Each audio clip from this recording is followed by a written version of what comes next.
चैतन्यदेवं श्रीराधाकृष्णपादान् सगणललिता श्रीविशाखान्वितां च हे कृष्णा करुणा सिन्धो दीनबन्धो जगत्पते गोपेश गोपिका कान्त राधा कान्त नमोऽस्तुते तप्तकाञ्चन गौराङ्गी राधे वृन्दावनेश्वरी वृषभानुसुते देवी प्रणमामि हरिप्रिये वाञ्छाकल्पतरुभ्यश्च कृपा सिन्धुभ्येव च पतितानां पावनेभ्यो वैष्णवेभ्यो नमो नमः।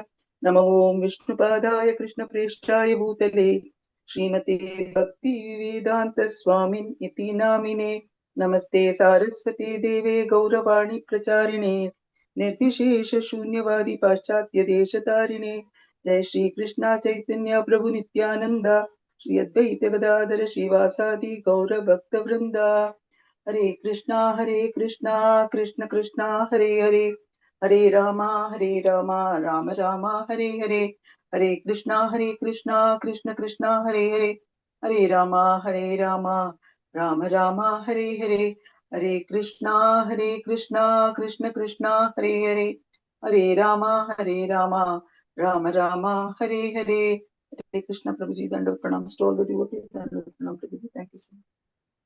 Hare, thank you, Madhurya.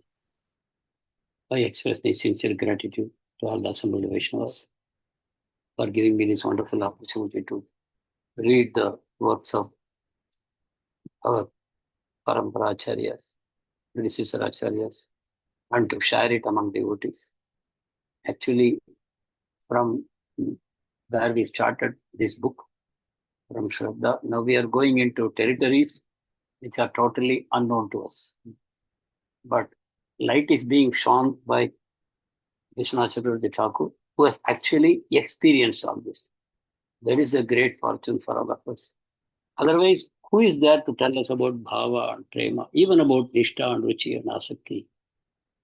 There are hardly people. But we are so fortunate in this movement that Srila Prabhupada has connected us to such a parampara, where all the acharyas, they have tasted these things, and they are, out of their compassion, they are giving us the opportunity, at least in words, to relish what this means. Even though we really don't have a taste, it is almost like licking a bottle of honey from outside. The bottle remains sealed for us because all the spiritual experiences will be opened only when we develop the necessary qualification.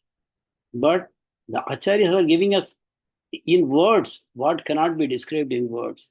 Just by hearing it, we develop a hankering, an eagerness that I want to develop this and I'm willing to pay any price. That laulyam, it kindles in our heart just by reading what these things mean. There is nothing comparable in this material world. The bliss of bhakti, which is experienced at the stage of even ruchi or asakti, what to speak of bhava and prema, there is simply no comparison in this material world. That is why devotees consider material pleasures as insignificant, tucha. They have no attachment, no attraction to anything material. Even heaven, they consider it as useless, even though in heaven one can live for a very, very long time, 36,000 years, right? That's the kind of 1 year is 36,000 years there. And there is no misery at all. It is completely joy, happiness. You are experiencing only punya in the spiritual world. There is no papa which is experienced. So, but even that they say, Kaivalyam Narakayate, Kridushapur Akasa Pushpayate. What to speak of material enjoyment in this world, but even the enjoyment in heavenly planets or even liberation, they consider it as totally insignificant. That means how much more happiness they should be getting in bhakti as they advance to higher and higher levels of love of God. Right? So we were in the Bhava last few paragraphs. There'll be hardly anything I can add because this is not my experience. But with complete faith in the Parampara Acharyas, let us read through it. Because it has been written by Vishwanath Chakravarti Thakur to kindle the desire in our heart. And when will I experience this? When will my bhakti reach such levels of refinement that I'll be able to experience the presence of God, love of God in my heart? So let us go through the last few paragraphs, page number 15. having obtained the most precious jewel of bhava, we don't know what it is, honestly. We are just reading about it. It is the most precious jewel of bhava. The devotee, like a miser, hides it from ordinary people. As he becomes the residence of renunciation, tolerance, and other wonderful qualities which manifest themselves at the stage of bhava. So some qualities begin to manifest. These qualities are not bhava. Let us not become confused like that. These qualities simply spontaneously occur when bhava happens. So that is why it is said that a devotee develops all transcendental qualities of Krishna, of all the demigods. As he progresses, each demigod represents one wonderful quality. That quality will manifest. That means all the demigods will manifest in the body of a devotee as he progresses. Then the completely transcendental qualities, they start manifesting in the devotee's body. So renunciation, tolerance, and other qualities, they make their appearance. Advanced devotees will understand when they see such a person that even from the external symptoms, they can understand that this person has received bhava. Others will say he has gone mad. Other people who just by watching his behavior, they will say he has gone mad. But advanced devotees will say, he has reached the precious jewel of bhava. And in bhava, there are two types. Let us not get confused. This is a very important paragraph. Let us try to understand it. Two types of bhava. So we saw ruchi, asakti, bhava. But then there are two types in that bhava. What are the two types? The first type of bhava arising from raganuga bhakti. We have not discussed about it. Raganuga bhakti. Raganuga bhakti is spontaneous love for Krishna, which some people have out of their advancement in previous lifetimes or out of their fortunate contact with Raganuga Bhaktas. The desire is kindled in their heart and they start performing Raganuga Bhakti under the training of such advanced devotees. And then they have this laulyam. They cannot live a moment without serving Krishna. And they have this deep hankering to be in the presence of Krishna. So such people, they reach bhava. They also come through nishtha, ruchi, asakti. But when they reach bhava, that bhava is more intense. That's what Vishwanath Chakravarti Thakur will say. Let us see that. Being greater in strength and natural feeling. The person will have a natural feeling of the pull towards Krishna because he has come in the Raganuga path. With a predominance of the feeling that the Lord is on an equal level and with a distaste for seeing the Lord as the Almighty Master is very intense. So here the distinction is made. The two types of bhava. The first kind of bhava, the superior variety that is coming out of Raganuga Bhakti, here the tendency is, I want to be with the Lord on equal level. They don't want to see the Lord as superior master and they themselves as inferior servants. Because in that mood, intimacy is reduced. When Aishwarya Bhava is more, then you naturally don't feel that much intimacy. So for such a person who has come in the Raganuga path, because they want greater intimacy with the Lord, the predominance of the feeling that the Lord is on an equal level is very intense. They have a distaste for seeing the Lord as a master. So up to now, the Lord was the master. But when they reach the Raganuga Bhakti, Bhava Bhakti, that arises from Raganuga, they no longer want to see the Aishwarya relationship, master-servant relationship. So in Raganuga, straight away they reach what is called Sakhya or Vatsalya Madhurya. Right? Dasya Bhav, they don't go through that.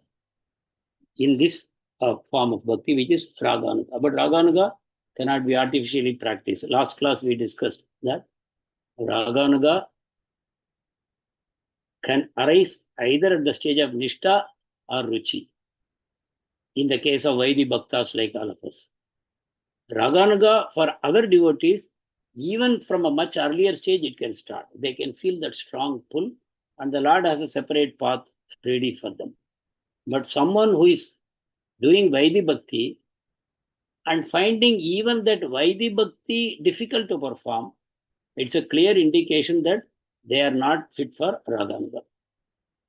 For Raganuga Bhaktas, Vaidhi Bhakti is not enough. They want to serve the Lord more.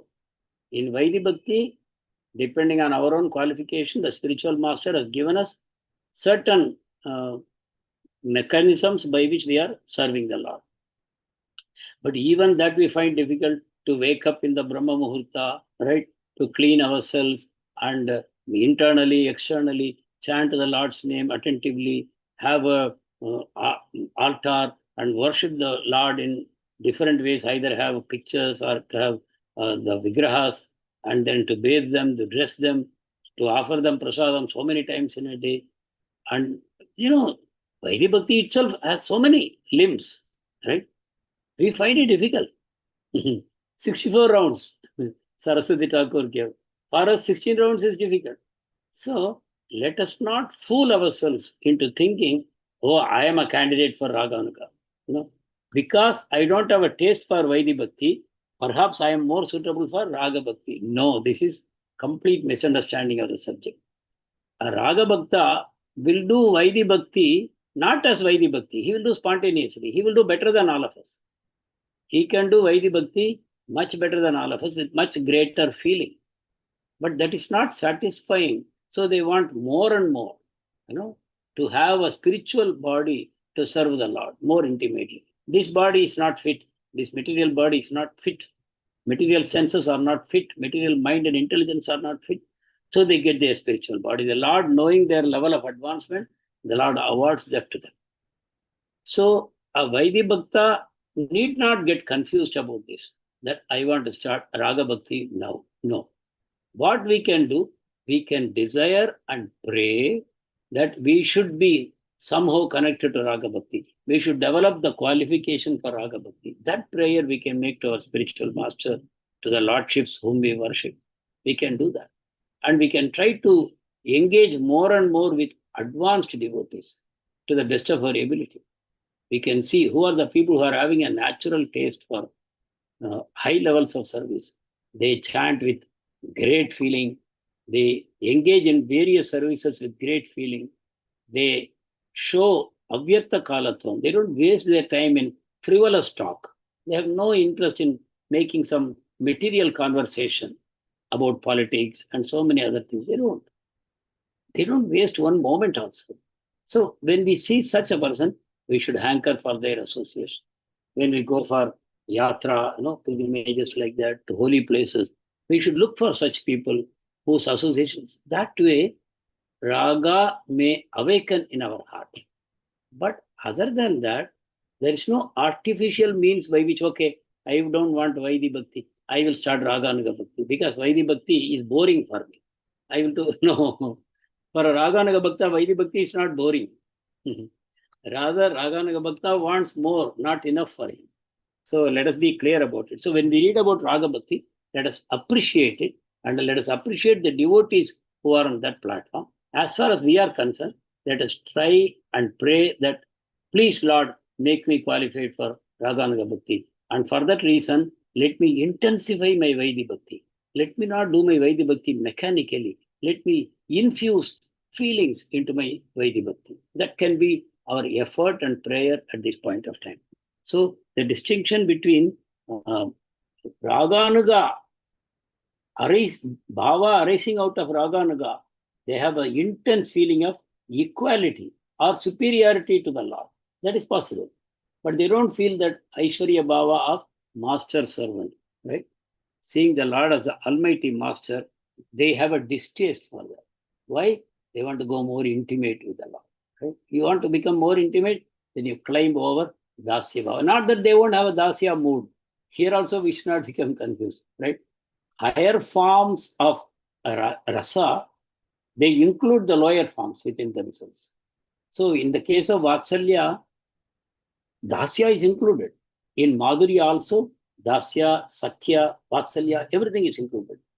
So, but this is minus Aishwarya, that intense prema is taking over such a devotee.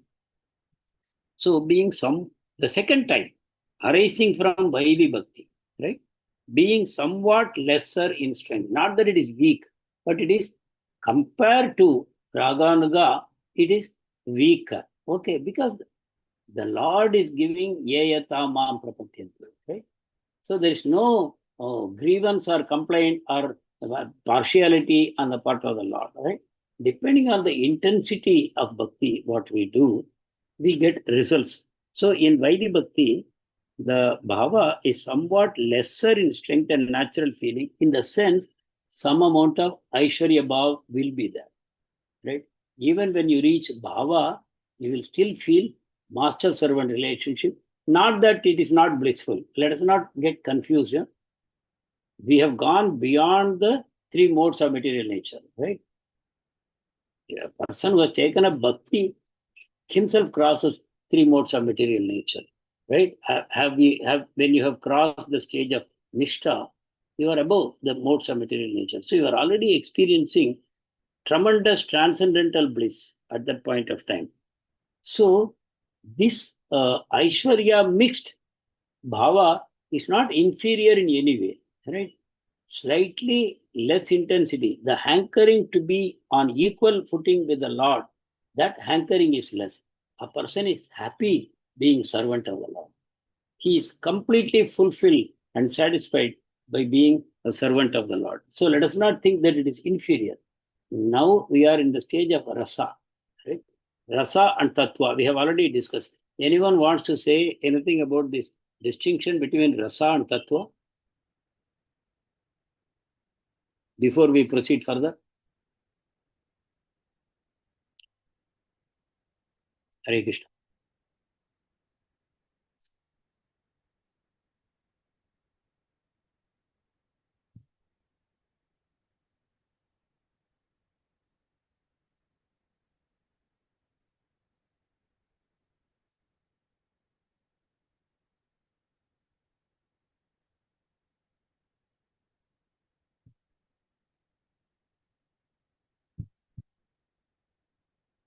Hare Krishna.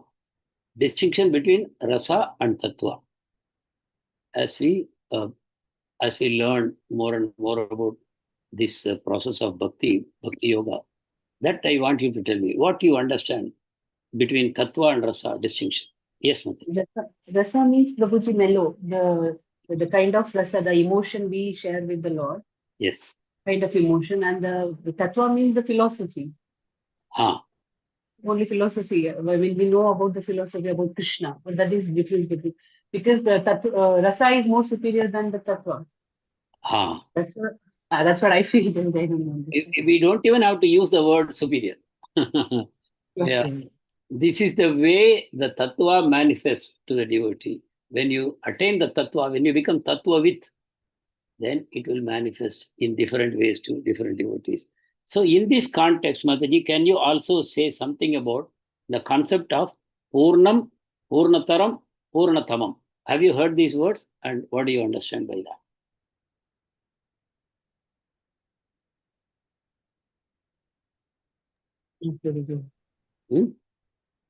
You heard that? Yeah, I heard, but I'm not able to understand. Sorry, explain for me. Okay. Anyone else heard these things, these terminologies?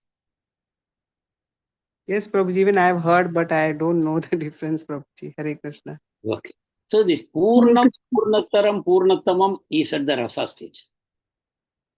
The moment you reach Purnam, it is perfection. Okay. So when you meet other Vaishnavas, you will say, yeah, people from other paramparas or people who are in various levels of bhakti, you will say prema is purnam, right? Prema is complete purnam. After that, the distinction is all in terms of rasa only. Once you reach the purnam, then it is all after that rasa. Within the tattva, perfection of tattva, then the various rasas open up. And acharyas make the distinction within rasa, which is more and more condensed rasa. But for someone seeing from outside, it's all purnam, right? It's all complete. It is perfect. So anyone who reaches that purnam stage is completely satisfied. They are not hankering for anything.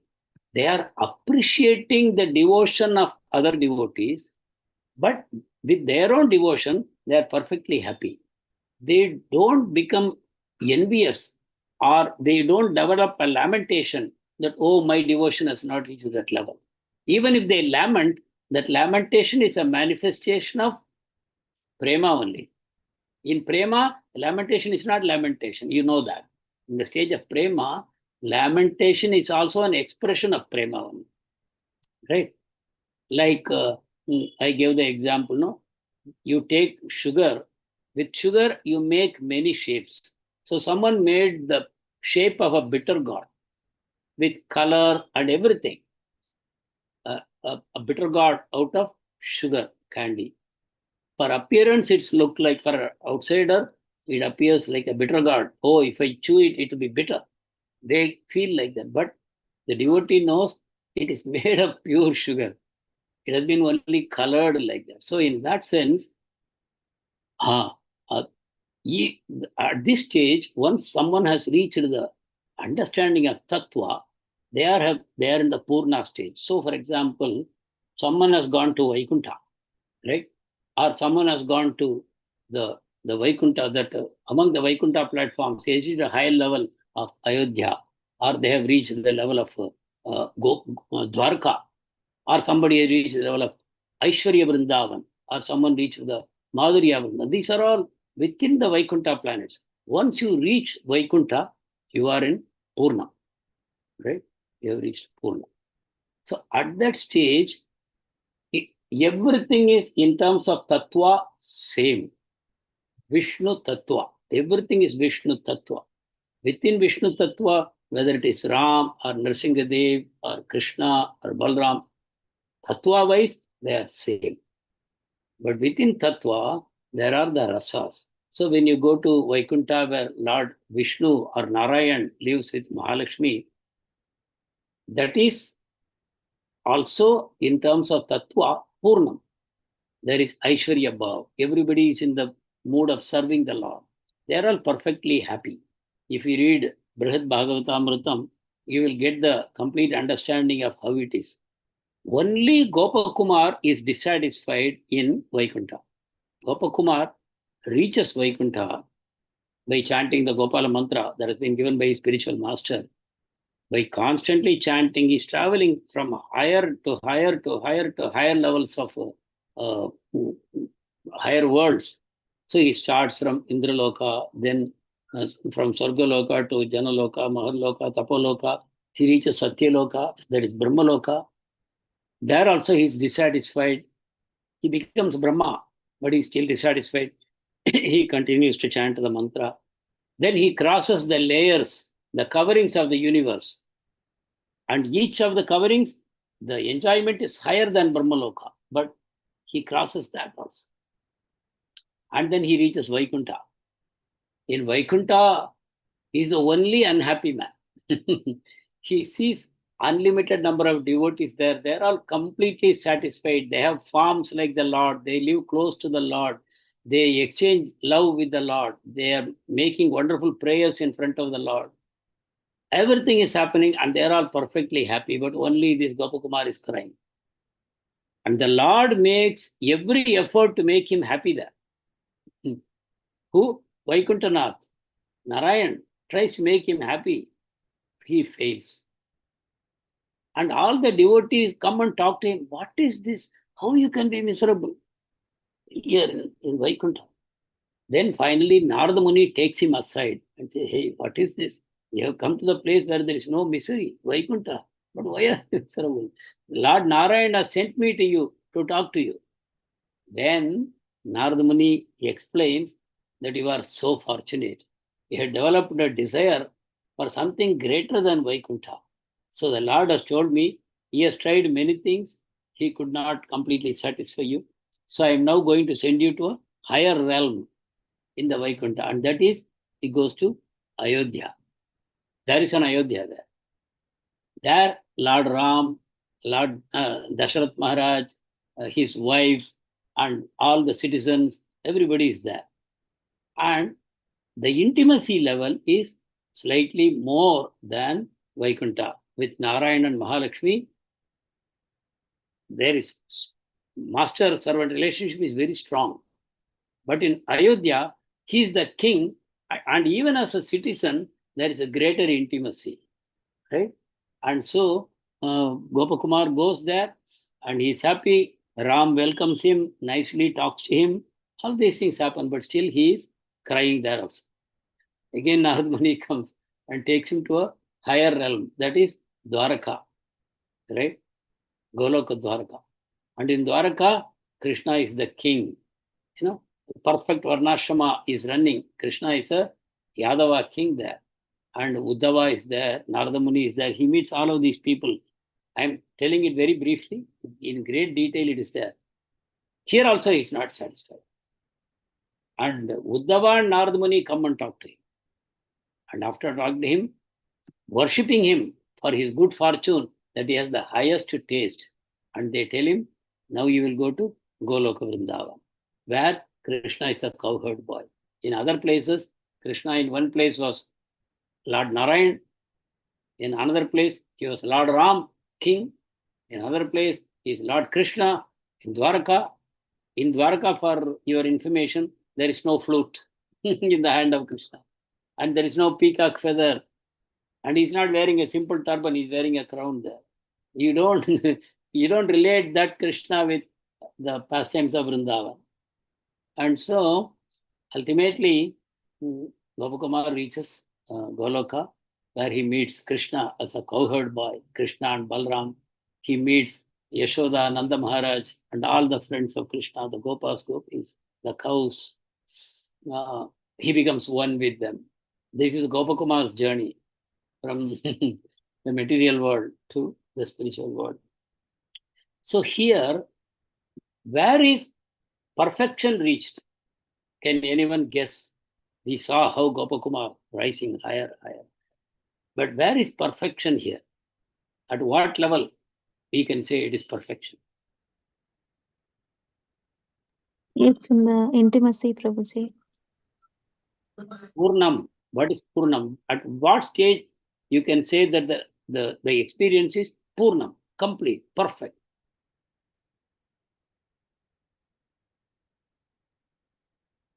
Purnatamam. No, I am talking Purnam. Prabhuji, I didn't get your question, Prabhuji.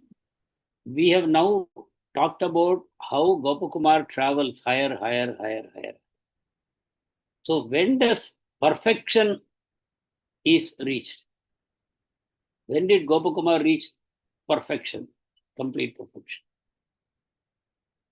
When he reached Vaikuntha, Prabhuji? No, Prabhuji, Vrindavan. No, Vaikuntha is perfection. Purnam. That is why Narada Muni was telling Gopakumar, Arey, you are the only person lamenting here. Everyone is perfectly satisfied. The place is called Vaikuntha. No lamentation, no hankering. It is a place of perfection. So once you cross the material creation, right, and you enter into Brahma Jyoti, and within the Brahma Jyoti are these Vaikuntha planets.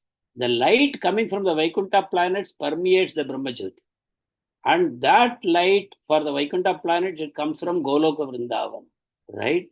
And that light of Goloka Vrindavan is coming from the body of Krishna. Okay.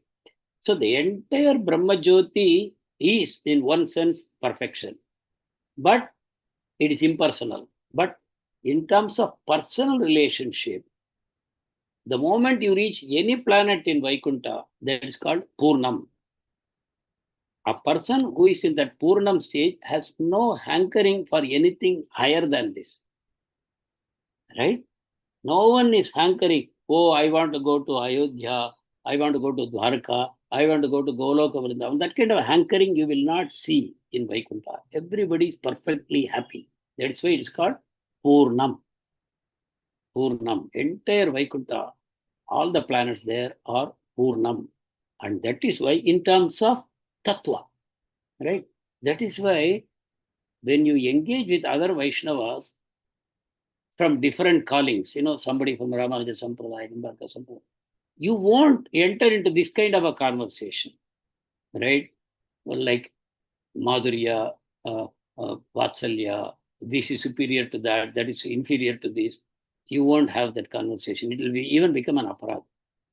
somebody is in Dasya Bhav, cannot appreciate your glorifying Vatsalya Bhav. They think Dasya Bhav is the greatest. Yeah?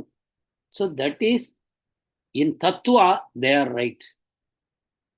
In Tattva, they are right.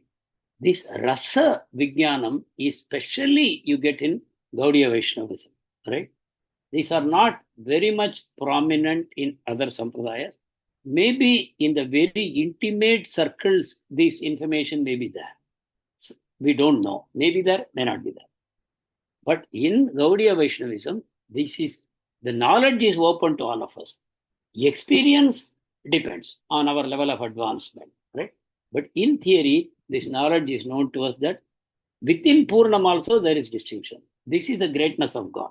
So whether God is static or dynamic, in common understanding, God means static. God lives in a heaven and all the happy people are there with him, and that is perfection, right? That is a static understanding. But here we see, as once bhakti reaches higher levels, they have a dynamic relationship with the Lord, right? So even in that Purnam, there is distinction. There is a ladder there also. Within Prema also, there is this ladder that can take you higher. But this is all in terms of rasa, not in terms of tattva. Tattva wise, you reach Vaikuntha and you have reached Purnam. And that is why in conversations, we should be very alert to whom we are talking, what we are talking. If you happen to meet someone who is in Vatsalya Prem, then you can talk to them about Vatsalya Prem. If you are also in that mood, then you make a nice pair. You know? But you are in Vatsalya Prem and you are talking to someone in Dasya Prem, you can cause offense by glorifying Vatsalya or Prema and saying this is more Purnam. You know?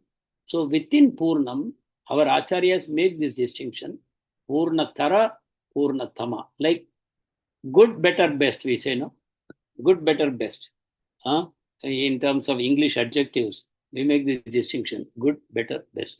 Like that, Purnam. Within Purnam, there is Purnataram is higher and Purnatamam is highest. In that sense, we say Dwarka, Golok Dwarka, that is Purnatara compared to Vaikuntha. Compared to Vaikuntha, Dwarka is also Aishwarya.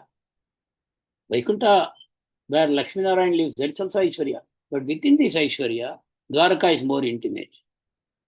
Dwarka is more intimate. He is king. Krishna is like a Yadava king there. There is more intimacy. And that is called Purna Tharam.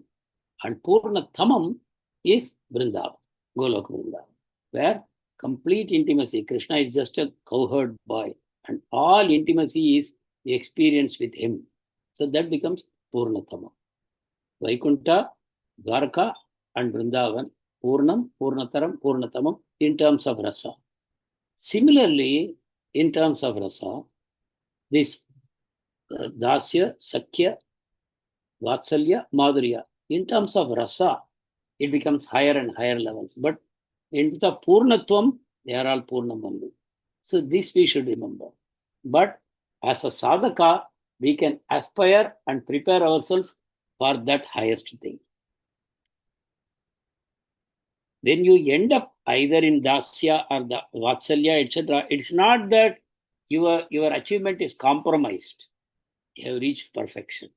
Right? The Lord decides which soul goes into which bucket of rasa. Right? And because the Lord is the well-wisher of everyone, that is perfect reciprocation is there. That is what happens. So now we are just trying to appreciate. Actually, if you read Brihad Bhagavatamritam, you will find actually Brihad Bhagavatamritam consists of two books. One is about Gopakumar. Second one is about Narada Muni's journey. He is trying to find out who has received the greatest mercy of Krishna. That is a different. This is Gopakumar's journey, and that is Narada Muni's journey, trying to find and glorify the greatest recipient of Krishna's love. So there he goes again, one to one. He goes to Lord Shiva, he goes to Lord Brahma, he goes to Indra, he goes to Prahlad Maharaj, he goes to Dwarka, then he comes to Vrindavan. Each of them glorify another one at a higher level, and that way the journey goes. So there also we can understand how within this Purnam also this distinction comes. So in a similar way, here he is making a distinction, Vishwanath Chakravarti Thakur, between Vaidhi Bhakti leading to Bhava and Raganuga Bhakti leading to Bhava. He is making the distinction that there is a slightly reduced intensity in the Bhava arising out of Vaidhi Bhakti. Okay, so with the type of possessiveness of the Lord, here also possessiveness there, but mixed with perception of the Lord as Almighty God. So there is this reverence mixed with love. In that prema, reverential prema is experienced. And that is, his Chakravarti Pad says, it is not so condensed. Standing at a higher level, he can see, right? He's standing at the highest platform and he's seeing, okay, this is mixed with Aishwarya, not so condensed. That is, but if you are in this level, you will not see that distinction. You will definitely appreciate more the bhakti of a devotee in a higher level. You will appreciate. But that appreciation will cause happiness in your heart, not envy. Right? You will hanker for the association of the devotee, but that is ecstasy. It is not a lamentation. You understand, or you have any doubts? You want to say something more on this topic?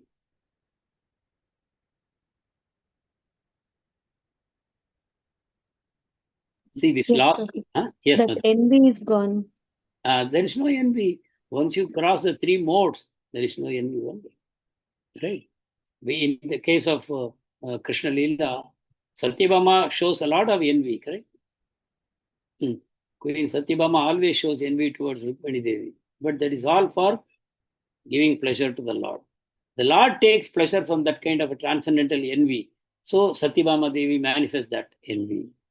She gives pleasure to the Lord, right?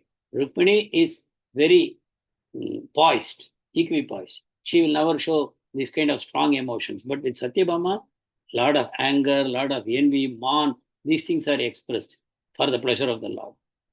So each queen has a particular flavor with the Lord, and Krishna has unlimited in his experience. So he gets different pleasure from all his queens like that. But from the devotee point of view, they are perfectly satisfied. So here the last line is like this. These two types of bhava are tasted in two different ways in hearts possessed of two types of spiritual impressions in two types of devotees. Right? This is what he is saying. He is viewing from a higher level, so he is able to make this distinction. Two types of devotees with two types of spiritual impressions, Raganuga, Vaidhi, and in two different ways in the heart, the two types of bhava are experienced. And so many times the word two is used. Duality. Actually, there is no duality beyond the three modes of material nature. Right? And this is far higher than the three modes of material nature. So this duality is rasa. This is not tattva. Right? Once you know Brahman, Paramatma, Bhagavan, and you develop your attachment to Bhagavan, then only you have reached tattva. Right? In terms of tattva, Brahman, Paramatma, Bhagavan, that itself in tattva. Actually, in one kind of understanding, even Brahman is Purna. Brahman is Purnam, Paramatma is Purnataram, and Bhagavan is Purnatama.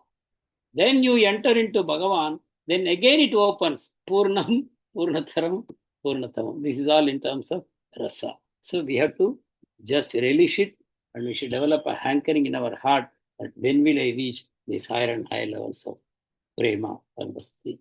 And so that we will not waste our time anymore in frivolous material pursuits and develop this strong attachment to develop prema, which is the highest. So Rupa Goswami says, give everything you have and get that laulyam. Laulyam means greed for prema. He's not saying give everything and get prema. No, he's saying give everything and get that laulyam, that greed for prema. Once you have greed for prema, prema will follow.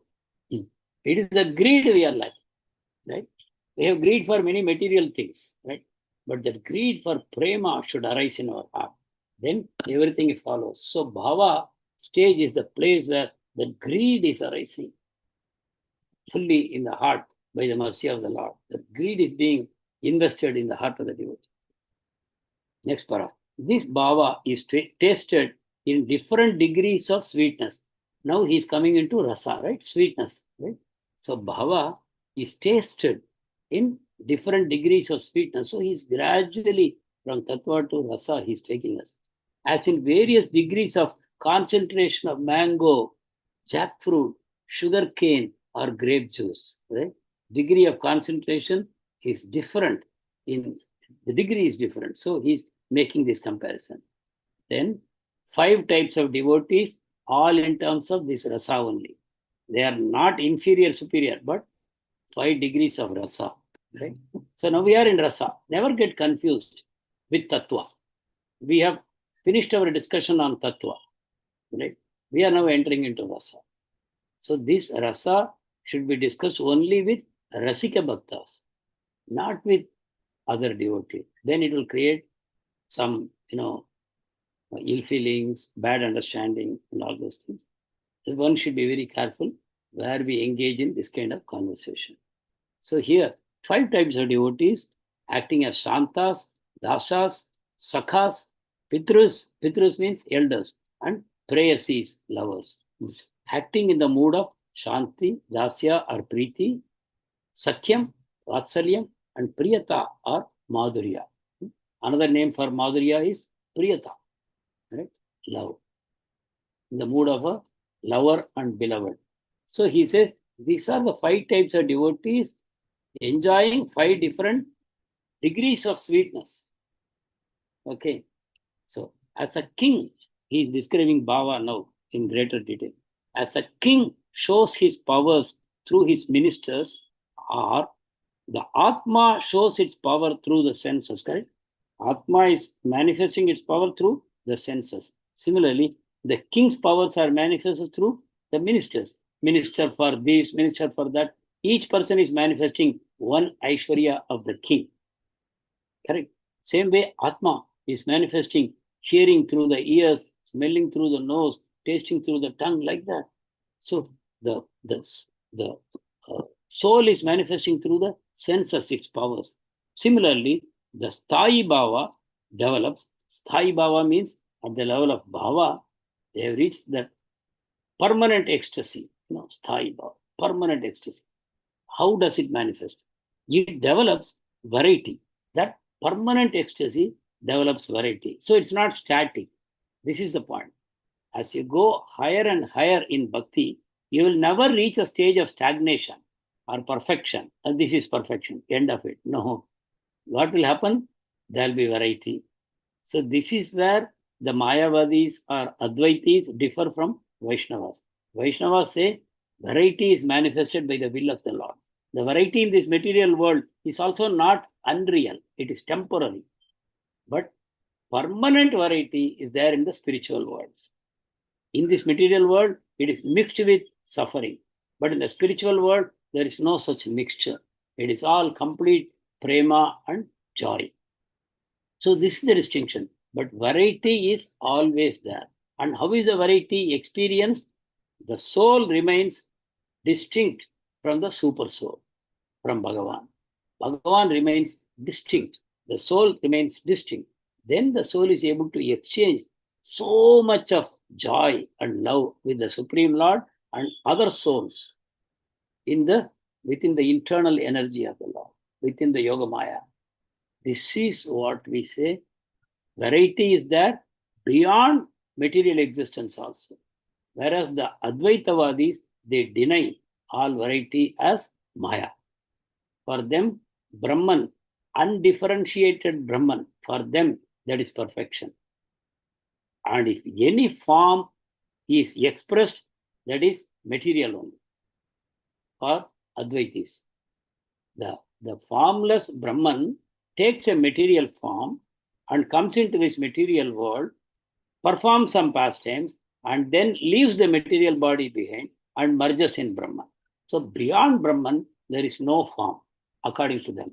But our understanding is all imperfect forms are there in the material creation. The perfect forms, the eternal forms and eternal experiences, they are existing beyond Brahman. So this is the understanding. So in Sthayi Bhava, variety develops, which we have seen in Bhakti Rasamrita Sindhu. Vibhava, Anubhava, Vyabhichari Bhava, right? So this book is somewhat like a development or a commentary on Bhakti Rasamrita Sindhu, right? We have seen it, but this is some elaboration on Bhakti Rasamrita Sindhu, so that we are able to appreciate each of these stages in a better way. So they are manifested by its own energy. So Vibhava, Anubhava, and Vyabhichari Bhava, they are all simply the energies of Sthayi Bhava. Once you reach that perfect love of Krishna, then these things will manifest at the stage of Prema. The dominating mood generated from these elements is called Sthayi Bhava. So among Vibhava, Anubhava, and Vyabhichari Bhava, there will be a dominating mood. That dominating mood is called Sthayi Bhava. And which, by mixing with the elements, produces Shanta, Dasya, Sakya, Vatsalya, and Ujjvala Rasa. Here is giving another name for Madhurya, Ujjvala. Very brightly burning. That's the meaning of Ujjvala. Jvala, Ujjvala. Very brightly burning Rasa. That is Madhurya Rasa. So all these are simply the manifestation of Sthayi Bhava only. The same Sthayi Bhava manifesting Shanta, Dasya, Sakya, Vatsalya, Ujjvala.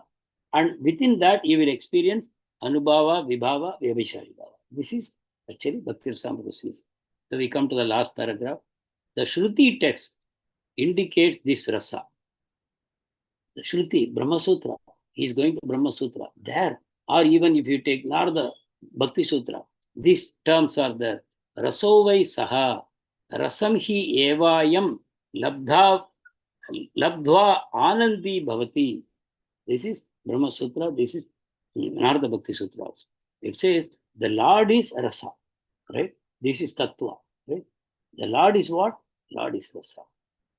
And by attaining him, attaining that rasa, one attains bliss, right? Raso vai saha. Saha means it refers to the supreme absolute truth. And what is he? Raso vai saha. He is rasa only. Supreme Lord is rasa. Evayam labdva anandi bhavati. Anyone who attains him becomes blissful. The Lord is rasa, and anyone who attains him becomes blissful. This is the Shruti. This is the formula. The Lord is rasa, and by attaining him, one attains bliss. This is Taittiriya Upanishad. Just as water is, so in this point, all the Upanishads will agree, right? The Upanishads will agree that ultimate is the taste, that rasa. Just as water is present in all the streams, rivers, and ponds, but its source is ocean. Similarly, rasa as Krishna, being the support of complete rasas, is the highest perfection. Krishna supports all the rasas completely, so he is the highest perfection. Krishna. Rasovaisaha. That is what? Krishna. The name for rasa is Krishna, the supreme rasa. He nourishes all other rasas, completely supports, like the ocean. Krishna is the ocean, and all the other rasas is like streams, rivers, and ponds. The same water from the ocean is present everywhere. Similarly, Krishna is the reservoir of all rasas, and it is experienced in different ways by devotees of different temperaments, right?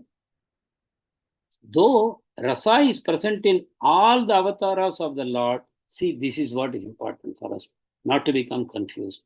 In terms of tattva, all the avatars are one with Krishna, right? Or Vishnu. Vishnu tattva, we say. Even for Krishna, we will say Vishnu tattva. Vishnu tattva. So similarly, all the avatars, Rasa is present in all the avatars of the Lord and their sources. Rasa appears in its first stage of maturity as bhava. So when does rasa appear? First it appears in bhava stage.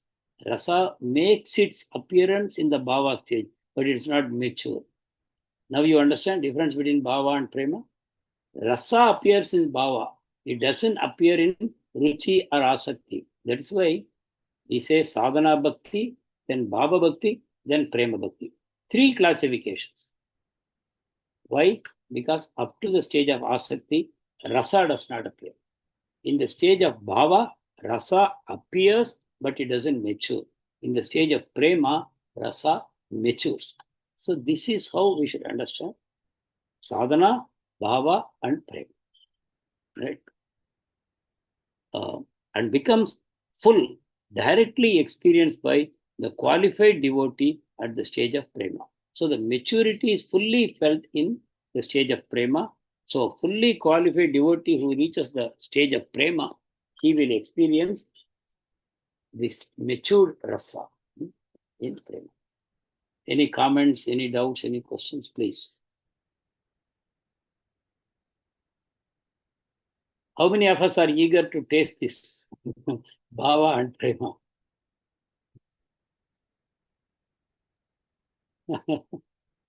So, if we want to taste it, we should become very focused on our sadhana. To reach nishtha at least quickly, to cross over the anartha nivritti and reach nishtha.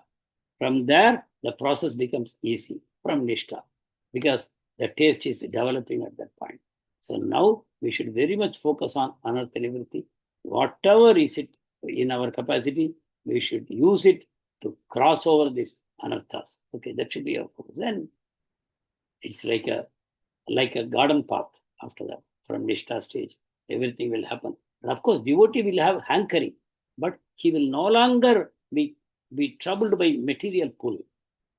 Right now, we are feeling one side material pull, other side spiritual pull. We are being torn by this.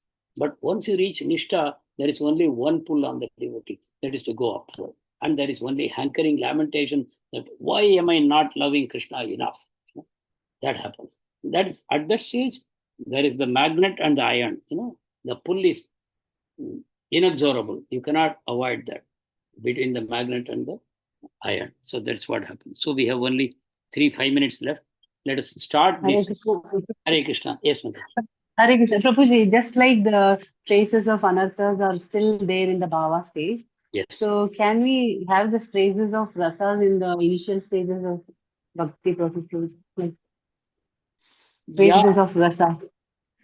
Rasa, no, Mataji. Definitely rasa starts only in the bhava stage.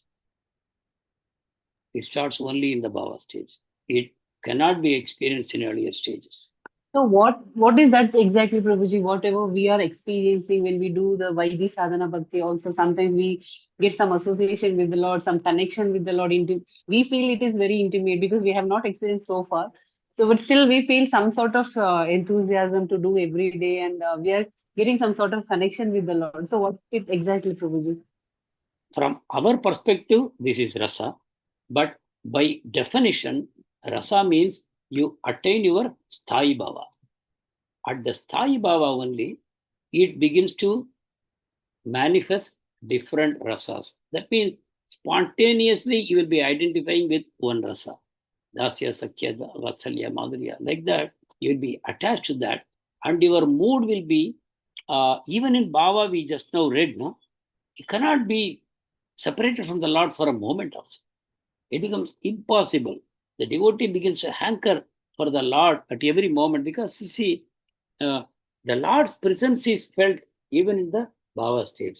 See, we read, you just open page 50, second paragraph. See, in the second paragraph, sometimes when he gains the association of the Lord internally by the Lord's whim, simply like fun, the Lord manifests himself to the devotee, even though he's not eligible. Simply Lord makes a presence. And the heart feels exhilarated and he becomes drunk with the abundance of sweetness. And then the Lord disappears. And he grieves and becomes despondent. At this point, the devotee has simply the material life has simply separated from him at the stage of Bhava. There is simply no material contamination in him. So this is a rasa itself is manifesting. Rasa does not manifest until you reach that perfection in tattva, sthai bhava.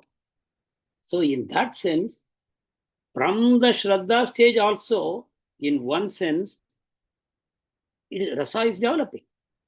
From Shraddha to Sadhu Sangha to Bhajana Kriya, we can say that rasa is developing, but it is felt at the stage of bhava only. So till that time, we cannot say we have tasted rasa, but we are just tasting, like we can say, no, licking a bottle of honey from outside. That's all we are getting. But because bhakti is so glorious, bhakti is so transcendental, right from the beginning stage, so that is why we feel the glory of bhakti. That slight, from material existence, where all our plans were only to how to lead a more happier material life. All along our thinking was only that. How can I become wealthier? How can I become more knowledgeable? How can I develop more powers and name and fame? Our thinking, or how can I go to heaven? It was all on the selfish level. Our greatest aspirations were only based on these things. But at the stage of bhava, all this has disappeared. Your only desire is to serve and be in the presence of the Lord. So that way, we should become very happy to understand that, okay, so that is something waiting for me. The Lord has unlimited gifts for us. And as we reach each stage, He will shower it on us. When we develop that qualification, that will be showered on us. So at this point of time, as I said in the beginning, beyond the theoretical appreciation of what Chakravarti Pad is giving, we have no clue what it is.